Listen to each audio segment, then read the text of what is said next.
Welcome back everybody to another one of my aviation history videos, and this is episode 13 in my RCAF unit histories.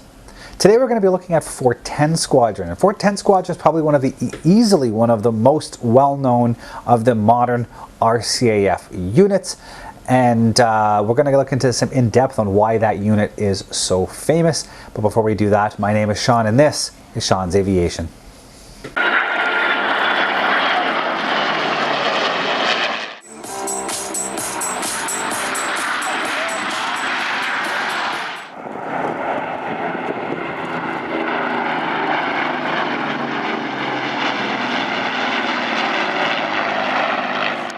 The story of 410 Squadron begins on June 30th of 1941 when 410 was formed at Air Scotland, and it was formed as a night fighter unit, which was the RCAF's third overseas night fighter unit formed.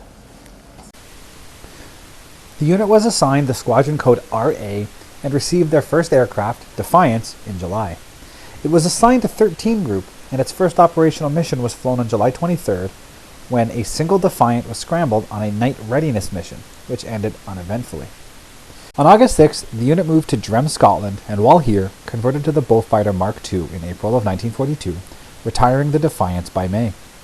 The unit moved back to air on June 15th, and then on September 1st, the unit moved to Squadron, and it was here, on the night of September 6th and 7th, that the unit scored its first kill, a Yonkers 88 downed near Whitby. On October 20th, 409 moved to Acklington, and while here in November, began to receive the Mosquito Mark II, retiring the Bullfighters by January of 1943. On February 21st, the unit was reassigned to 12 Group and moved to Colby Grang. In July, they received a small number of Mosquito Mark VIs, a day strike variant, but these only supplemented the Mark IIs, and the 6s were moved to other units by September. In October, it was assigned to 11 Group and moved to Westmount, then on to Hunston on November 8th. In December, the Mark IIs were swapped with Night Fighter Mark 13s, basically a Mark II with a new radar set, and on December 29th, they moved to Castle Camps.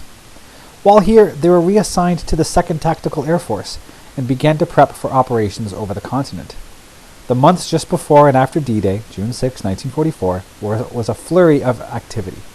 April 29th was a move back to Hunston, June 18th was to Zeals, July 28th to Cologne, and September 9th back to Hunston.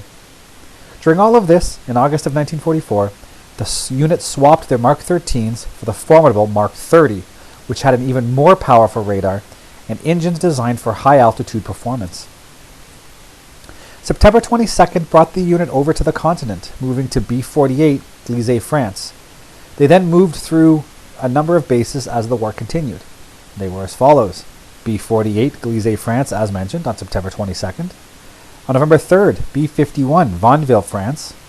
January 7th, 1945, back to B-48, Glisay, France. And April 6th, they went to B-77 in Gilze-Rigen in Netherlands. The unit flew its final mission from Gilze-Rigen on May 3rd, 1945, and it was uneventful. The unit disbanded at Gilze-Rigen on June 9th, 1945.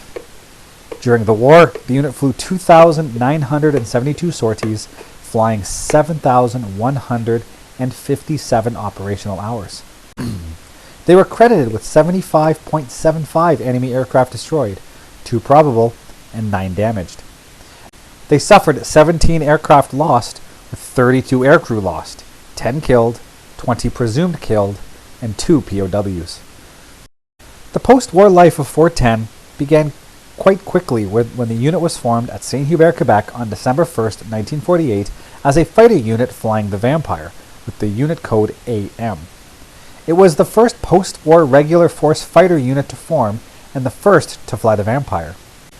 In May of 1951, it was selected as the first unit to convert to the new Canadair Sabre, getting Mark IIs. With the rising threat of the Soviets in Eastern Europe, it was decided to send a number of Canadian fighter squadrons to supplement the NATO forces based there, and 410 was selected as the first unit to relocate. They joined the No. 1 Fighter Wing and was initially based at North Luffenham in England, arriving there on November 15th. In November of 1954, the unit re-equipped with the Sabre Mark V and moved over to the 4th Fighter Wing, being based at Bad and Solingen. This did not last long, as they moved back over to the 1st Fighter Wing when they relocated to Marville, France, on April 19th of 1955.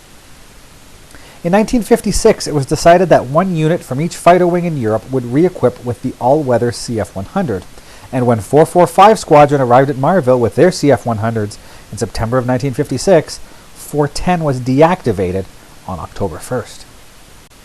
This was short-lived, as the unit reactivated just 1 month later, November 1st of 1956, at RCAF Uplands as part of the North American Air Defense Command. They continued to fly the CF-100 from Uplands, just south of the nation's capital in Ottawa, all the way up until November of 1961, when they converted to the CF-101. This conversion required the unit to temporarily relocate to RCAF Station Nemeo, where 425 Squadron handled the pilot's conversion between November 11th and December 21st of 1961. Once converted, the unit returned to Uplands, and they continued to protect Canada and North America from the Soviet threat. In 1964, the RCAF began to draw down excess units in the RCAF as a cost-cutting measure, and 410 was a victim of this, being disbanded on April 1st, 1964. Once again, this did not last long.